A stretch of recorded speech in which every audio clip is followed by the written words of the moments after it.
I have a friend from Ghana who's organizing farmers. And while we're doing talking to farmers, I asked him, "Do you want to buy farm or do you want to buy land in your province?" All of a sudden, I saw an excitement in his eyes and his voice. Uh, so that's the topic for today's video. Why don't you, my fellow farmers, buy lands in your own province? Now, some of you might say, no, I'm good. I already have lands in other provinces. I cannot concentrate on other areas just here. Then that's fine. But for those who wants to relocate to their province, I believe most of you would want to because it's your hometown. That's where you grew up. That's where your family is staying and your relatives. That's where your friends are living.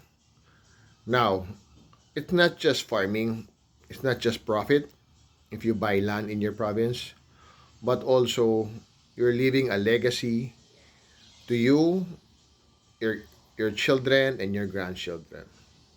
You're giving livelihood to your community, to your friends and families. You're uplifting the economy of your province.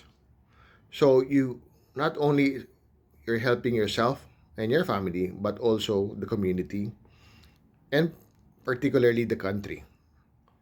So, if you're asking about how can you buy lands, well, that's another topic, and I don't think we can talk about that in this video, but we will discuss that in future videos for sure. But that's my suggestion to you.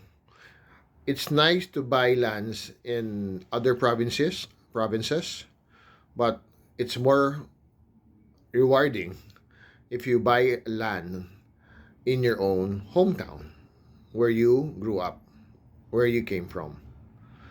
So, let me know in the comments below what are your thoughts about this. Are you in favor? Are you against? Are you in the middle? And if you're asking about where do you get the funds, that's another topic. Again, we can discuss that in future videos. But for today, I just like to ask, what are your thoughts of buying lands in your hometown? And I believe that's very compelling story for each one of us.